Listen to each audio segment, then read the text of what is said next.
আসসালামু আলাইকুম। আশা করি সবাই ভালো আছেন। আলহামদুলিল্লাহ আমিও ভালো আছি। আজকে তৈরি করেছিলাম পাকিস্তানি একটি খাবার, মোটা চাওয়াল নামে খাবারটা পরিচিত। তার জন্য প্রথমেই কেটে নিয়েছিলাম টমেটো, এই যে দেখেন স্লাইস করে।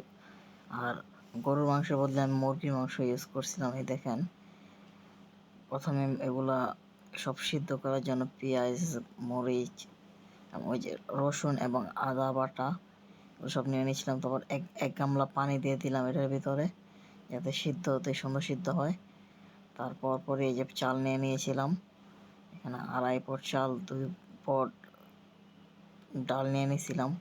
পানি দিয়ে চাল এবং ডাল দুইটাই ভিজিয়ে রেখে দিয়েছিলাম অনেকক্ষণ। রেখে তারপর ওগুলো শুকায় নিয়েছিলাম। তারপরে দেখেন চুলার আঁচটা বাড়াই দিলাম, যাতে এগুলো ভালোভাবে সিদ্ধ হয়ে যায়, মাংসগুলো যাতে মানে ছোটাতে সহজ হয়ে যায়। দেখেন কাজ অনেকটা শেষে, যে আমরা যে পেঁয়াজ এবং যে টমেটো দিয়েছেন ওগুলো আলাদা উঠে নেন। আর যে পানিটা কেউ ফালাইবেন না, কারণ এই পানিটা অনেক কাজে দিবে। তারপর যে মাংসগুলো সিদ্ধ করেছিলাম ওই মাংসগুলো ছোটাই নিতেছিলাম, যাতে ওই খিচুড়িতে, মানে আমরা খিচুড়ি বলা যায় এটা, ওখানে দিতে যাতে এটা সুবিধা হয়। দেখেন মাংসগুলো যা ছাড়াই নিতেছিলাম হাত দিয়ে, যা আপনারা করবেন আপনারা হাত দিয়ে এটা ছাড়াই নেবেন। আর এই দেখেন তারপরে যে মশলাগুলো রেখেছিলাম ওগুলো ব্লেন্ডার করে নিয়ে দেন যে পানিটা ছিল অবশিষ্ট সেখানে দিয়ে দিলাম। দিয়ে যে আবার একটু পানি দিয়ে তারপর চালগুলো এখানে ঢেলে দিব। চাল ডাল যেগুলো ছিল ঢেলে দিয়ে দেখেন ঢেলে দিতেছি। তারপর আরও কিছু পানি দিয়ে তারপর এই যে ঘরের কিছু মশলা, হলুদ, মরিচ, তারপর জিরা ফাঁকি, তারপর হচ্ছে গুঁড়া মরিচ, এগুলো আর কি, এইসব মশলা ঘরের মশলা দিয়েছিলাম।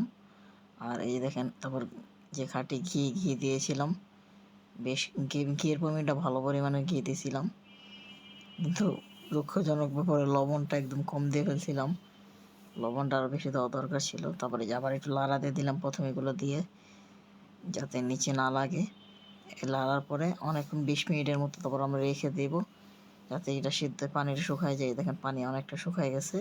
এখন লাড়ার উপর রাখতে হবে যাতে নিচে না লেগে যাবে খিচুড়িটা। দেখেন তারপর আরেকটু স্বাদের জন্য পেঁয়াজ, তারপর হচ্ছে মরিচ ফাঁকি, মানে মরিচের গুঁড়া যেটা আছে, আর তেল, এগুলো দিয়ে একটু লাল লাল করে নিয়েছিলাম, যাতে কালারের জন্য আর কি, কালার এবং স্বাদ দুইটাই বৃদ্ধি পায় এটার জন্য। এই দেখেন মরিচের ফাঁকি দিয়ে দিলাম। দেন একটু বেরেস্তার মতো করে নিয়ে তারপর যে ওখানে দিয়ে দেবো যে এটা আছে খিচুড়ির, এতে করে খিচুড়ির যে স্বাদটা আছে স্বাদটা বৃদ্ধি পায়। যদিও এটা নাম হচ্ছে মোটা চাওয়াল, কিন্তু আমি মোটা চাল না ইউজ করে এটা খিচুড়ির মতো হয়ে গেছে, তো খেতে বেশ ভালোই লাগছে। দেখেন রান্না করা শেষ আলহামদুলিল্লাহ। এই দেখেন রান্না করা শেষ, এখন আমি ইফতারের সময় যে নিয়ে নিলাম। হ্যাঁ, এতে সব কিছু ঠিক ছিল, শুধু লবণটা কম হয়েছিল। দেখেন আমরা খেতে বসছিলাম, আর আম্মু একটা বড়ার মতো বানাইছিল, বড়াটা অনেক স্বাদ লাগতেছিল। আর দেখতে কীরকম লাগতেছে অবশ্যই সবাই একটু কমেন্ট করে জানাবেন।